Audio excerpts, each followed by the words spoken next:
السلام علیکم ورحمۃ اللہ تعالی وبرکاتہ۔ نحمده ونصلي ونسلم على رسوله الكريم وآله وصحبه الكرام أجمعين ومن تبعهم بإحسان إلى يوم الدين، أما بعد، فأعوذ بالله من الشيطان الرجيم، بسم الله الرحمن الرحيم۔ قال هي راودتني عن نفسي وشهد شاهد من أهلها إن كان قميصه قد من قبل فصدقت وهو من الكاذبين وإن كان قميصه قد من دبر فكذبت وهو من الصادقين۔ الآيات۔ صدق الله مولانا العظيم وبلغنا رسوله النبي الأمين الكريم ونحن على ذلك لمن الشاہدین والشاکرین والحمد للہ رب العالمین۔ آئیے سب سے پہلے اپنے آقا مولا تاجدار مدینہ صلی اللہ تعالی علیہ وسلم کی بارگاہ بے کس پناہ میں درود شریف کا نذرانہ پیش کریں، پڑھیں بآواز بلند، اللہم صل علی سیدنا محمد وعلی آل سیدنا محمد واصحاب سیدنا محمد وبارک وسلم علیہ۔ حضرات گرامی، پچھلی مجلس میں یہ بیان ہوا تھا کہ حضرت یوسف علیہ السلام اور زلیخا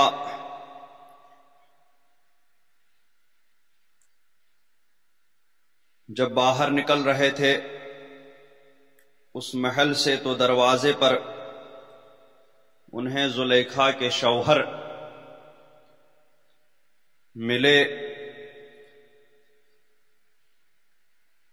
تو زلیخا نے جب شوہر کو اچانک دیکھا تو سہم گئی کہ اب کیا کریں، تو اس نے فوراً حضرت یوسف علیہ السلام کے اوپر اس غلطی کی ذمہ داری ڈالتے ہوئے کہا کہ ما جزاء من اراد باہلک سوءا الا ان یسجن او عذاب علیم، کہ کیا سزا ہے اس کی جس نے تیری گھر والی سے بدی چاہی مگر یہ کہ قید کیا جائے یا دکھ کی مار۔ یعنی انہوں نے حضرت سیدنا یوسف علیہ السلام کو قصوروار ٹھہرایا۔ اب اگر بات صرف اتنی ہوتی کہ زلیخا کا گناہ، زلیخا کی غلطی اپنے سر لے لینی تھی، تو شاید حضرت یوسف علیہ السلام خاموش بھی رہتے، لیکن یہاں بات یہ تھی کہ جس عزیز مصر نے حضرت یوسف علیہ السلام کو اپنے گھر لا کر کے عزت اور تعظیم و تکریم کے ساتھ رکھا، کھانے پینے اور ان کے آرام کا ہر طریقے سے خیال رکھا، اور ظاہری طور پر ان کی آسائش میں کسی قسم کی کمی نہ رہنے دی، ان کا بھرپور خیال رکھا، ان پر احسان کیا۔ انہی عزیز مصر کی بیوی زلیخا نے عزیز مصر سے یہ کہا کہ حضرت یوسف علیہ السلام نے ان کے ساتھ بدی چاہی، برائی کا ارادہ کیا، تو حضرت یوسف علیہ السلام نے چونکہ دیکھا کہ اس میں صرف اتنا ہی نہیں کہ مجھ پر ایک ناکردہ گناہ کا بوجھ ڈالا جا رہا ہے، بلکہ مجھے احسان فراموش بھی قرار دیا جا رہا ہے کہ جس عزیز مصر نے میرا اتنا خیال رکھا، مجھ پر اتنا احسان کیا، میں نے انہی کی بیوی پر معاذ اللہ ہاتھ ڈالا، میں نے ان کے احسان کا بدلہ معاذ اللہ یہی دیا کہ ان کی بیوی کے ساتھ غلط ارادہ کیا، تو اس لیے حضرت یوسف علیہ السلام نے فوراً ہی اس الزام کی تردید کی اور کہا کہ میں ایسا کیسے کر سکتا ہوں، مجھ پر آپ کے اتنے بڑے احسانات ہیں، اتنا خیال رکھا، میں نے بالکل ہی برائی کا ارادہ نہیں کیا، بلکہ ہی راودتنی عن نفسی، اس نے مجھ کو لبھایا کہ میں اپنی حفاظت نہ کروں، ان کی طرف مائل ہو جاؤں، میں نے ایسا کچھ بھی دل میں ارادہ نہیں کیا۔ تو اب عزیز مصر نے جب دیکھا کہ حضرت یوسف علیہ السلام تو بری ہیں اور ارادہ زلیخا ہی نے کیا تھا،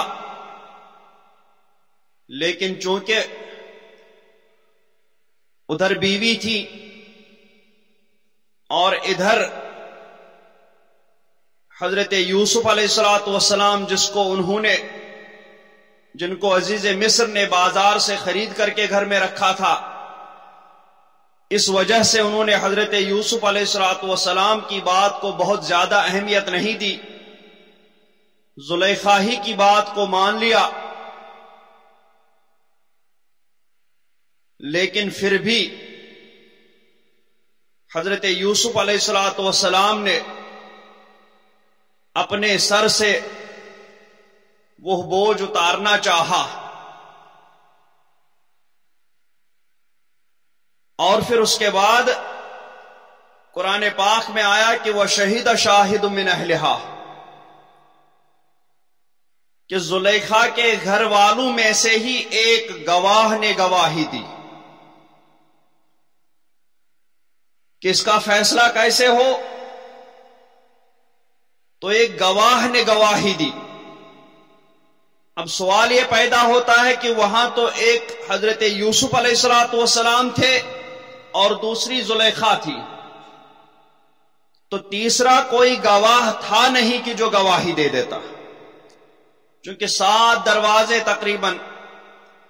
پار کرنے کے بعد وہ خلوت خانہ آتا تھا کہ جہاں یہ سب کچھ ہوا تھا، اور وہاں حضرت یوسف علیہ السلام اور زلیخا کے علاوہ کوئی تیسرا موجود نہیں تھا۔ تو اب یہ گواہ کہاں سے آ گیا جنہوں نے گواہی دی؟ اس لیے علماء کرام نے اس کی تفسیر میں فرمایا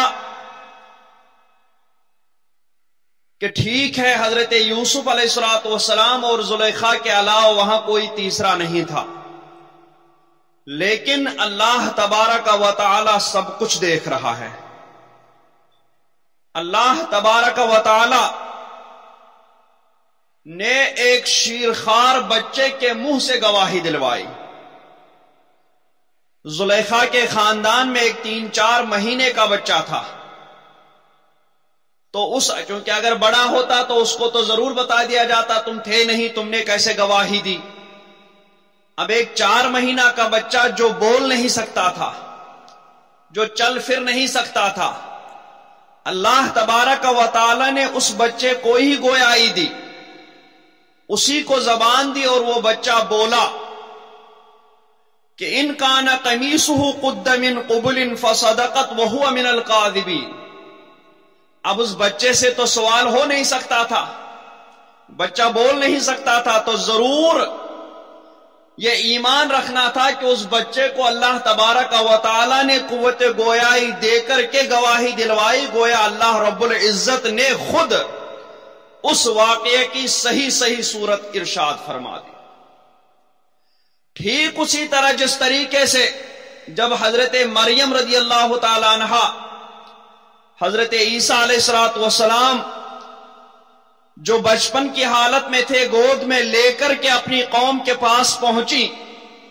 تو وہاں قوم نے ان پر تہمت لگائی، ان پر الزام لگایا کہ یہ سب کیا ہے۔ تو اللہ تبارک و تعالی نے اس وقت حضرت عیسیٰ علیہ السلام جو ان کی گود میں تھے ان کو قوت گویائی عطا فرمائی، اور حضرت عیسیٰ علیہ السلام نے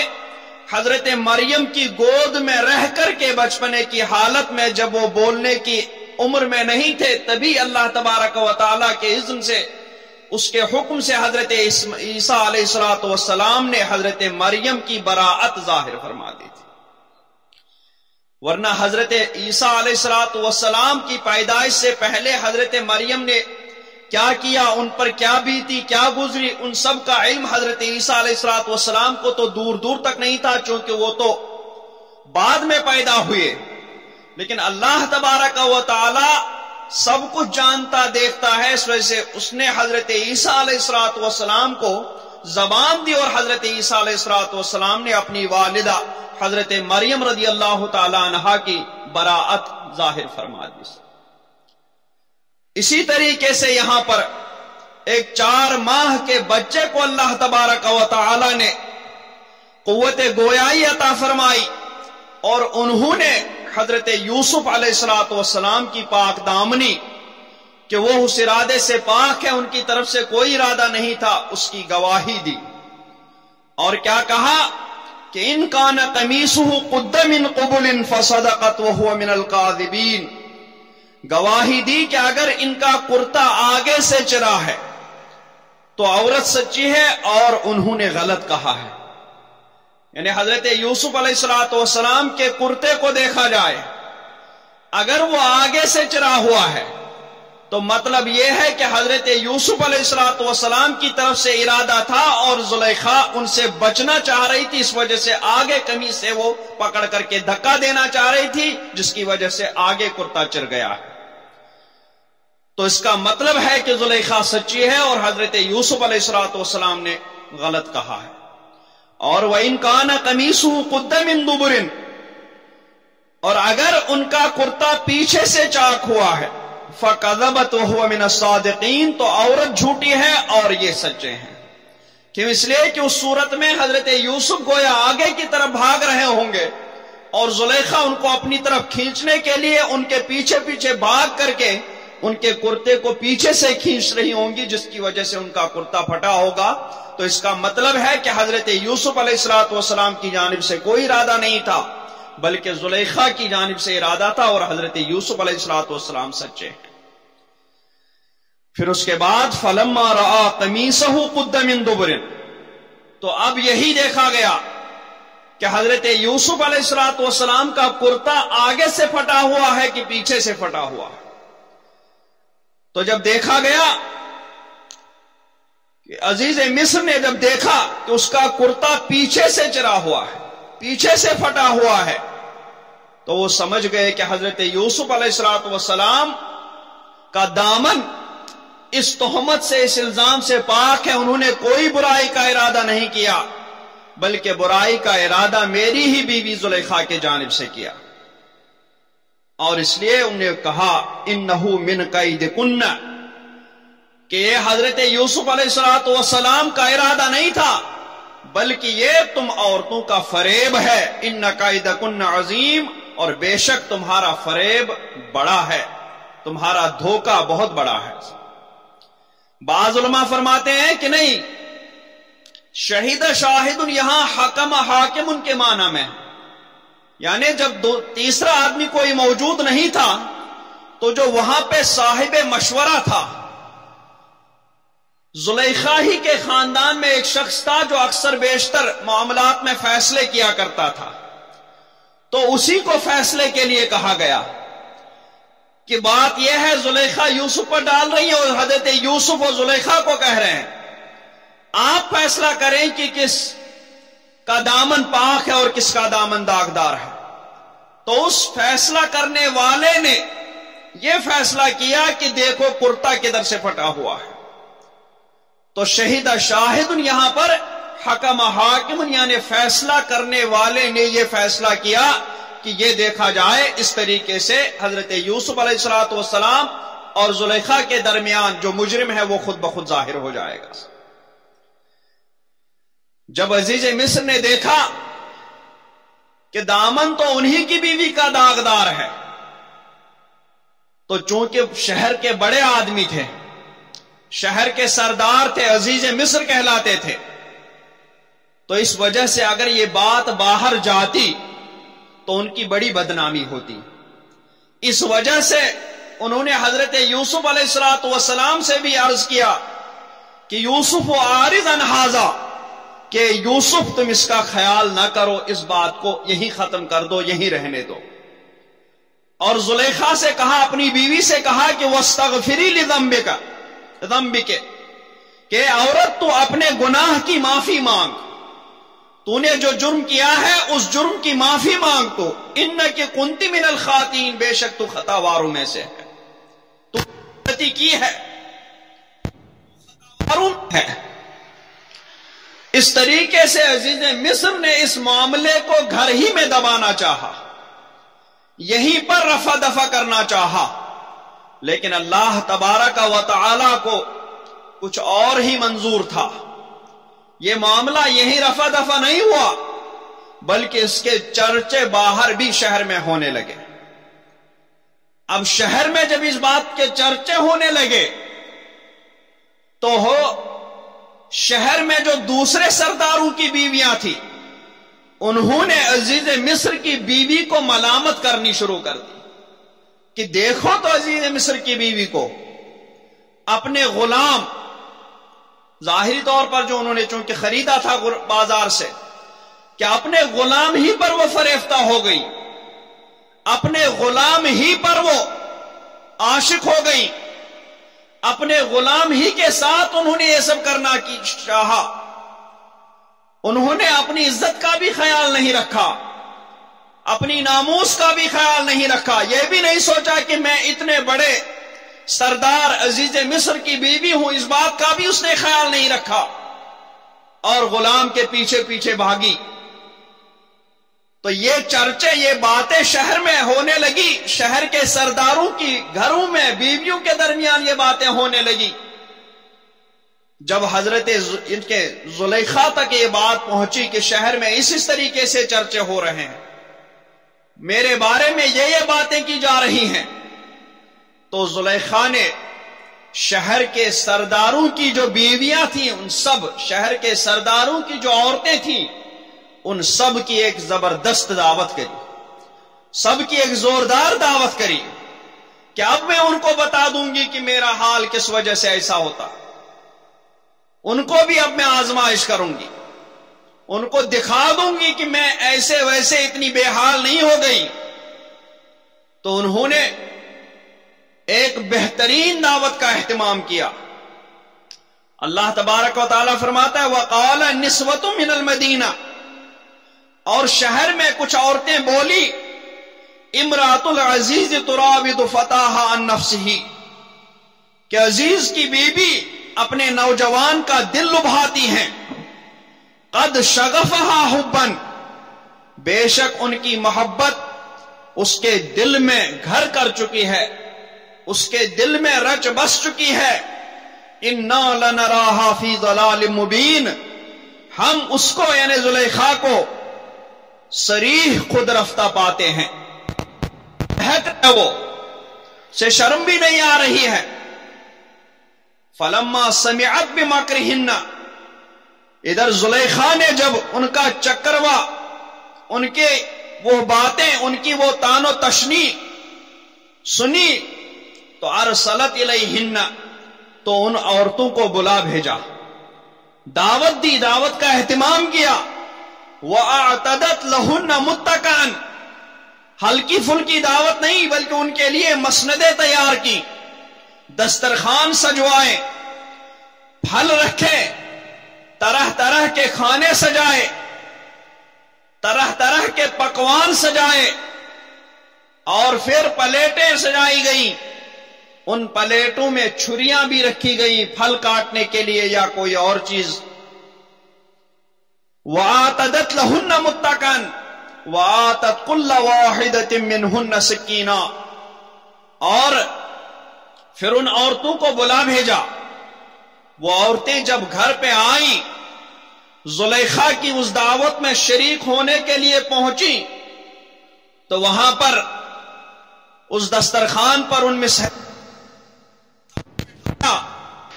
کھانا سامنے تھا، پھل سامنے تھے، تو زلیخا نے سب کے ہاتھوں میں ایک ایک چھری دے دی. وَآتَتْ كُلَّ وَاحِدَةٍ مِّنْهُنَّ سِكِّينًا، اور ان میں ہر ایک کو ایک چھری دی. وَقَالَتِ اخْرُجْ عَلَيْهِنَّ، چھری دے کر کے ادھر حضرت یوسف علیہ السلام کو بھی خوب اچھے لباس پہنایا تھا، اور جو ہی ان لوگوں کے ہاتھوں میں انہوں نے چھری دی، حضرت یوسف علیہ السلام کو اشارہ کیا کہ ان پر نکلا. اخرج علیہن، کن عورتوں کے سامنے آ جاؤ. وہ عورتیں بھی بہت سج دج کر کے آ گئی تھی، زیورات پہن کر کے آ گئی تھی، اچھے اچھے ملبوسات پہن کر کے آ گئی تھی. تو زلیخا نے سوچا کہ اب میں دکھا دوں گی ان لوگوں کو. جو ہی وہ چھری ہاتھوں میں دے دی، اسی وقت حضرت یوسف سے کہا کہ آ جاؤ، ان عورتوں کے سامنے نکل آؤ. تو حضرت یوسف علیہ السلام نے پہلے تو منع کیا، خوب منع کیا کہ نہیں جانا ہے مجھے عورتوں کے سامنے. لیکن جب زلیخا نے بہت زیادہ زور زبردستی کی، تب حضرت یوسف علیہ السلام نے کہا ٹھیک ہے. اور حضرت یوسف علیہ السلام اپنی نظریں نیچی کیے ہوئے پورے پیغمبرانہ جاہ و جلال کے ساتھ، پورے حسن و جمال کے ساتھ جب ان مصری عورتوں کے سامنے آئے، فلما رأینہ اکبرنہ، اور جب ان عورتوں نے یوسف کو دیکھا تو دیکھ کر کے ان کے ہوش اڑ گئے، اس کی بڑائی بولنے لگی. وَقَطَّعْنَ أَيْدِيَهُنَّ، جو چھریاں ان کے ہاتھوں میں پھل کاٹنے کے لیے دی گئی تھی، ان چھریوں سے پھل کاٹنے کے بجائے انہوں نے اپنی انگلیاں کاٹ دی، اپنے ہاتھ کاٹ دیے، اپنے ہاتھ زخمی کر دیے. اور انہیں تکلیف کا احساس بھی نہیں ہو رہا تھا کہ ہم پھل نہیں کاٹ رہے ہیں، بلکہ ہم اپنے ہاتھوں کو کاٹ رہے ہیں. وہ ہاتھوں کو زخمی کرتے جا رہی تھی. حضرت یوسف علیہ السلام کے حسن میں وہ ایسا کھو گئی تھی، کیونکہ اس سے پہلے اگرچہ مصر میں بہت خوبصورتی تھی، لیکن حضرت یوسف علیہ السلام کے حسن و جمال کے سامنے سارے مصر کی خوبصورتی پھیکی پڑ چکی تھی، ماند پڑ چکی تھی. ان عورتوں نے بھی آج تک ایسا حسین و جمیل نہیں دیکھا تھا، ایسا حسن و جمال نہیں دیکھا تھا. وہ لوگ ہاتھوں کو زخمی کیے جا رہی تھی، انہیں لگ رہا تھا ہم پھل کاٹ رہے ہیں، اتنا انہیں تکلیف کا احساس ہی نہیں ہو رہا تھا. وَقُلْنَ حَاشَ لِلَّهِ مَا هَذَا بَشَرًا، اور بولی اللہ کو پاکی ہے، یہ تو جنس بشر سے نہیں ہے، انسان نہیں لگتا ہے یہ، کیونکہ ہم نے بہتیرے خوبصورت انسانوں کو دیکھا، ان جیسا خوبصورت انسان آج تک نہیں دیکھا. اگر انسانوں میں ہوتا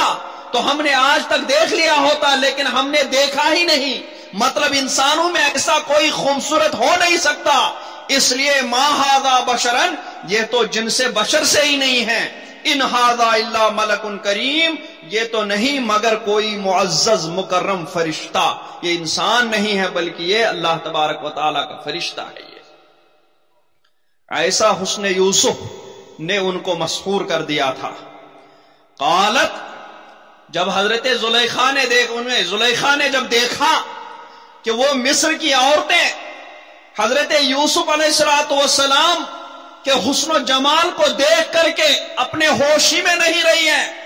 دیکھ رہی ہیں کہ وہ پھلوں کو نہیں بلکہ اپنے ہاتھوں کو زخمی کر رہی ہے، سمجھ رہی ہیں کہ ہم پھل کاٹ رہے ہیں لیکن اپنے ہاتھ کاٹ رہی ہیں. تب زلیخا نے ان مصری عورتوں کو کہا، قالت فذالکن الذی لمتننی فی، کہ یہی تو ہے جن پر تم مجھے تانا دیتی تھی، اب تمہیں دیکھ کر کے کیا ہو گیا ہے؟ تم لوگوں سے تو ایک بھی جھلک برداشت نہیں ہوئی، پھلوں کے بجائے اپنے ہاتھ کاٹنے لگے، اتنے تم لوگوں کے ہوش و حواس اڑ گئے ہیں. اب تم خود سوچو، میں 24 گھنٹہ یہی رہ رہی ہوں، 24 گھنٹہ یہ میرے مکان میں رہ رہے ہیں، یہ میرے محل میں رہ رہے ہیں. جب تم ایک لمحے میں ان کے حسن میں اتنا کھو گئی ہو، تو میں جو 24 گھنٹہ اسی گھر میں رہ رہی ہوں، مجھے پر ان کے حسن و جمال کا کتنا اثر پڑنا چاہیے، مجھے ان کی طرف کتنا میلان ہونا چاہیے. وَلَقَدْ رَاوَدْتُهُ عَن نَفْسِهِ، اور سنو ان کو کیا پڑی ہے کہ یہ میری طرف آ جائیں یا یہ مجھے لبھائیں. سنو بے شک میں نے ان کا جی لبھانا چاہا. فَاسْتَعْصَمَ، لیکن انہوں نے اپنے آپ کو بچایا، یہ میری طرف قطعاً مائل نہیں ہوئے۔ وَلَئِن لَّمْ يَفْعَلْ، اور یہ تو ہے ہی ایسے حسین و جمیل کہ کوئی بھی ان کی طرف مائل ہو سکتا ہے، میں کیا چیز ہوں پھر؟ جب تم لوگوں کے ہوش اڑ گئے ہیں تو میں ان کی طرف کیسے مائل نہیں ہو سکتی؟ اور سنو، وَلَئِن لَّمْ يَفْعَلْ مَا آمُرُهُ، میں تو ان کو اپنی طرف مائل کر کے ہی رہوں گی، اور اگر یہ میری بات نہیں مانیں گے، جو بات میں ان سے چاہ رہی ہوں، اگر یہ ایسا نہیں کریں گے لَيُسْجَنَنَّ، تو ان کو ضرور قید میں پڑیں گے، وَلَيَكُونَ مِنَ الصَّاغِرِينَ، اور ضرور قید میں یہ ذلت اٹھائیں گے۔ یعنی یا تو میری بات مان کر کے میری طرف مائل ہو جائیں، یا پھر قید میں رہیں، مشقت کے ساتھ، تکلیفوں کے ساتھ جیل خانے میں زندگی گزاریں۔ اور اگر میری بات مانیں گے، میری طرف مائل ہو جائیں گے، تو یہاں یہ جس عیش و عشرت میں رہ رہے ہیں، کسی چیز کی کمی نہیں ہے، کسی سامان کی کمی نہیں ہے، عیش ہی عیش، آرام ہی آرام ہے۔ اگر یہ میری بات مانیں گے تو یہ ہمیشہ اسی عیش و آرام میں رہیں گے، اور اگر میری بات نہیں مانیں گے تو پھر ان کو جیل خانے میں ڈال دیا جائے گا، اور وہیں پر یہ جیل خانے کی مشقتیں اور جیل خانے کی صعوبتیں اور مشکلات ان کو زندگی بھر جھیلنے پڑیں گے۔ تو حضرت یوسف علیہ السلام نے ان کی اس دھمکی سے بھی کوئی اثر نہیں لیا، بلکہ ان کی بات کی طرف توجہ ہی نہیں دی۔ ان کی بات سن کر فوراً اللہ تبارک و تعالی کی بارگاہ میں متوجہ ہوئے اور عرض کی کہ قال رب السجن احب الی مما یدعوننی الیہ، کہ پروردگار مجھے قید خانہ زیادہ پسند ہے اس کام سے جس کی طرف یہ مجھے بلاتی ہے۔ یعنی قید خانے میں مشقت کے ساتھ، تکلیفوں کے ساتھ، مشکلات کے ساتھ، مصیبتوں کے ساتھ پوری زندگی رہنا گوارا ہے کہ اگر قید خانے میں رہ کر کے پروردگار تو مجھ سے راضی رہے تو میں پوری زندگی اسی قید خانے میں گزارنے کے لیے تیار ہوں، مشکلات اور مصائب کے ساتھ گزارنے کے لیے تیار ہوں۔ لیکن یہاں اگر مجھے پوری زندگی آسائش بھی رہے، پوری زندگی عیش و آرام بھی رہے، پوری زندگی کسی چیز کی کمی نہیں رہے، لیکن پروردگار اگر تو ناراض رہا تو یہ ساری عیش و آرام، یہ سارا سامان، یہ سب کچھ میرے سامنے کسی بھی قدر و قیمت کا نہیں ہے، اس کی میرے سامنے کوئی قدر و قیمت نہیں ہے اگر تو ان حالات میں تو مجھ سے ناراض ہو جائے۔ اس لیے حضرت یوسف علیہ السلام نے پروردگار عالم سے عرض کی کہ پروردگار یہ جس چیز کی طرف مجھے بلا رہی ہیں، مجھے جیل میں مشقت کے ساتھ زندگی گزارنا منظور ہے،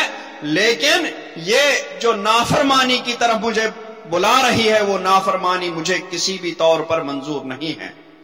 وَإِلَّا تَصْرِفْ عَنِّي كَيْدَهُنَّ أَصْبُ إِلَيْهِنَّ وَأَكُن مِّنَ الْجَاهِلِينَ، اور پروردگار اس گناہ سے، اس غلطی سے تو ہی مجھے بچا سکتا ہے، اور اگر تو سے ان کا مکر نہ پھیرے گا تو میں ان کی طرف مائل ہوں گا اور نادان بنوں گا، پھر میرے پاس بچنے کی کوئی صورت نہیں ہے۔ اس لیے پروردگار ان عورتوں کا مکر مجھ سے پھیر دے اور مجھے اسی کام میں لگا دے، مجھے وہیں پر رکھ، اسی جگہ پر رکھ کہ جس جگہ پر رکھ کر کے تو مجھے اس گناہ سے بھی بچائے گا اور تو مجھے اپنی رضامندی کا شرف بھی عطا فرمائے گا۔ فاستجاب له ربه، چونکہ خلوص کے ساتھ، للہیت کے ساتھ، اس گناہ سے بچنے کی نیت کے ساتھ حضرت یوسف علیہ السلام نے اللہ تبارک و تعالی سے دعا کی تھی، اس وجہ سے اللہ تبارک و تعالی نے فوراً ہی شرف قبول بخشا، ان کی دعا قبول فرمائی۔ فاستجاب له ربه، تو اس کے رب نے اس کی سن لی، فصرف عنہ کیدہن، اور اس سے عورتوں کا مکر پھیر دیا۔ انہ هو السمیع العلیم، بے شک وہی ہے سنتا جانتا۔ تو اس وقت اللہ تبارک و تعالی نے ان عورتوں کے مکر سے حضرت یوسف علیہ السلام کو بچا لیا اور معاملہ اس وقت رفع دفع ہو گیا۔ لیکن اب بات یہ تھی، پہلے تو حضرت یوسف علیہ السلام کا حسن و جمال صرف عزیز مصر کی بیوی دیکھ رہی تھی، اور وہی ایک عورت مائل ہو رہی تھی چونکہ باہر نہیں جاتے تھے. لیکن اب تو شہر کے سرداروں کی ساری عورتوں نے حضرت یوسف کا حسن و جمال دیکھا تھا. تو جب ایک زلیخا کو حضرت یوسف کے حسن و جمال سے بچا نہیں سکے تو ان شہر کی باقی عورتوں کو کیسے بچایا جا سکتا تھا کہ اس بات سے کہ وہ حضرت یوسف کی طرف مائل نہیں ہوں گی، وہ حضرت یوسف علیہ السلام کے قریب نہیں آنا چاہیں گی، بلکہ حضرت یوسف کے حسن و جمال نے تو ان کو ایسا فریفتہ کر دیا تھا کہ انہیں جب بھی موقع ملتا حضرت وہاں یوسف یا زلیخا کے گھر کے چکر لگاتی، حضرت یوسف سے تنہائی میں ملنے کی کوششیں کرتی. اس طریقے سے شہر میں ان لوگوں کی جو مرد تھے، شہر میں جو دوسرے لوگ تھے، ان لوگوں نے یہ سوچا کہ اگر اس طریقے سے ہوگا تو ہم اپنی عورتوں کو روک نہیں پائیں گے. اس لیے ان لوگوں نے بہتر سمجھا کہ اگرچہ حضرت یوسف علیہ السلام بے گناہ ہیں اور بے گناہی ثابت بھی ہو چکی ہے، لیکن پھر بھی ان لوگوں نے حضرت یوسف علیہ السلام کو جیل خانے بھیج دیا. اللہ تعالیٰ فرماتا ہے ثم بدا لهم من بعد ما رأوا الآیات، کہ جب ان لوگوں نے نشانیاں دیکھی کہ حضرت یوسف تو بالکل بری ہیں، ان پر کوئی الزام نہیں ہے، لیکن پھر سب کچھ نشانیاں دیکھ دکھا کر پچھلی مت انہیں یہی آئی، یعنی آخری ترکیب انہیں یہی سوجی، انہیں یہی مناسب نظر آیا کہ لَيَسْجُنَنَّهُ حَتَّى حِينٍ، کہ ایک مدت تک حضرت یوسف کو جیل خانے میں رکھنا چاہیے تاکہ ہم اپنی عورتوں کو حضرت یوسف کی طرف مائل ہونے سے روک سکیں. یہ ان لوگوں نے رائے سمجھی، ان لوگوں نے مناسب سمجھا. تو حضرت یوسف علیہ السلام پھر سے آزمائش میں آ گئے. یعنی پہلے حضرت یعقوب علیہ السلام کی جو ان کی طرف محبت تھی، ورنہ حضرت یعقوب اپنی تمام اولاد کے حقوق یکساں ادا کرتے تھے. حضرت یعقوب کی اولاد کو یہ شکایت نہیں تھی کہ ہمارے ابا ہمیں یہ نہیں دیتے ہیں، وہ نہیں دیتے ہیں، یوسف کو دیتے ہیں، ان کو دیتے ہیں، نہ، بلکہ انہیں یہ شکایت تھی کہ حضرت یعقوب کا میلان، دلی میلان، وہ یوسف کی طرف زیادہ ہے. یہ چیز ان سے برداشت نہیں ہوئی تھی، اور وہاں پر یہی حضرت یعقوب کا حضرت یوسف کی طرف قلبی میلان، یہی وہاں حضرت یوسف کے لیے آزمائش کا سبب بن گیا، اور ان کے بھائیوں نے ان کو اس کنویں میں ڈال دیا، جس کی وجہ سے کچھ وقت تک کے لیے حضرت یوسف علیہ السلام کو غلامانہ زندگی گزارنی پڑی. تو وہاں پر وہ آزمائش تھی. اب اس آزمائش سے جب چھٹکارا ملا، عزیز مصر کے گھر پہنچے، اب عیش و آرام کے ساتھ رہ رہے تھے، لیکن وہاں ان کے حسن و جمال نے ان کی آزمائش پھر سے شروع کروا دی. ان کا حسن و جمال وہاں ان کے لیے آزمائش کا سبب بن گیا. زلیخا ان کی طرف مائل ہوئی، اور پھر سے حضرت یوسف علیہ السلام پاک دامن ثابت ہونے کے باوجود پھر سے اس ناکردہ گناہ کی سزا کے لیے ان کو جیل میں ڈالا گیا. وہاں بھی ان کی کوئی غلطی نہیں تھی. حضرت یعقوب کا قلبی میلان تھا، حضرت یوسف کی اس میں کوئی بھی غلطی نہیں تھی، کوئی بھی ان کا ارادہ نہیں تھا اس میں شامل، لیکن وہاں بھی وہ اس ناکردہ غلطی کی سزا، اس کی آزمائش کا سبب بن گئے. اس ناکردہ غلطی سے وہ ان کو اتنا غلامانہ رسوائی، ذلت اٹھانی پڑی. اور یہاں پر بھی ان کی کوئی غلطی نہیں تھی، کوئی خطا نہیں تھی، لیکن یہاں پر بھی پھر اس ناکردہ گناہ کی تکلیف ان کو پتہ نہیں کتنے سال تک جیل خانے میں رہنا پڑا. تو انبیاء کرام کی اسی طریقے سے قدم قدم پر آزمائشیں ہوتی ہیں، اور وہ ان آزمائشوں کو اللہ تبارک و تعالی کی توفیق اور اس کی عصمت سے خوش دلی کے ساتھ، خوش مزاجی کے ساتھ کامیاب و کامران ہو کر کے آگے بڑھ جاتے ہیں. یہاں بھی حضرت یوسف علیہ السلام کو جب جیل میں ڈالا گیا، وَدَخَلَ مَعَهُ السِّجْنَ فَتَيَانِ، اسی وقت اس کے ساتھ قید خانے میں 2 جوان اور داخل ہوئے. قَالَ أَحَدُهُمَا، اب وہ دو جوان داخل ہوئے، ایک ان میں سے بادشاہ کے مطبخ یعنی کچن کا، باورچی خانے کا محتمم تھا، نگران تھا، اور دوسرا بادشاہ کو اور دوسرے لوگوں کو شراب پلانے والا ساقی تھا۔ حضرت یوسف علیہ السلام جب جیل میں ڈالے گئے تو جیل میں انہوں نے سب سے پہلے اپنے اخلاق و کردار کا مظاہرہ کرنا شروع کر دیا۔ جیل میں جو بیمار ہوتے تھے ان بیماروں کی عیادت کے لیے جایا کرتے تھے، جو کمزور پڑ جاتے تھے ان کی مزاج پرسی کرتے تھے، جنہیں کسی چیز کی حاجت ہوا کرتی تھی ان کی حاجتیں پوری کرتے تھے،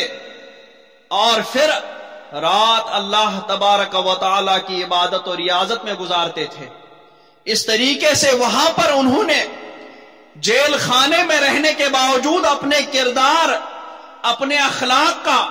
اور اللہ تبارک و تعالی کی بارگاہ نیاز میں سر خم کرنے کا پورا اہتمام کیا۔ سارے جیل خانے کے لوگوں میں وہ مقبول اور معروف و مشہور ہو گئے۔ سارے لوگ اپنی اپنی شکایتیں لے کر ان کے پاس پہنچتے تھے، اپنی اپنی حاجتیں لے کر کے ان کے پاس پہنچتے تھے،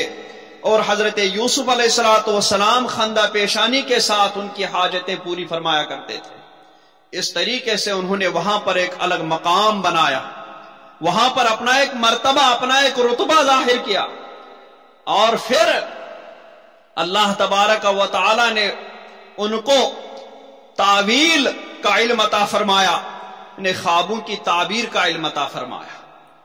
تو وہ جو دو جوان داخل ہوئے تھے ان دو جوانوں نے ایک دن خواب دیکھا۔ بعض لوگ کہتے ہیں نہیں دیکھا تھا، لیکن حضرت یوسف علیہ السلام کے پاس پہنچ کر کے انہوں نے کہا، کیا کہا؟ قال احدہما، ان میں سے ایک نے کہا کہ انی ارانی اعصر خمرا، کہ میں نے خواب دیکھا کہ شراب نچوڑتا ہوں۔ وقال الاخر انی ارانی احمل فوق راسی خبزا، اور دوسرا بولا میں نے خواب دیکھا کہ میرے سر پر کچھ روٹیاں ہیں، تاکل الطیر منہ، جن میں سے پرند کھاتے ہیں، نبینا بتاویلہ، ہمیں اس کی تعبیر بتائیے، انا نراک من المحسنین، بے شک ہم آپ کو نیکوکار دیکھتے ہیں۔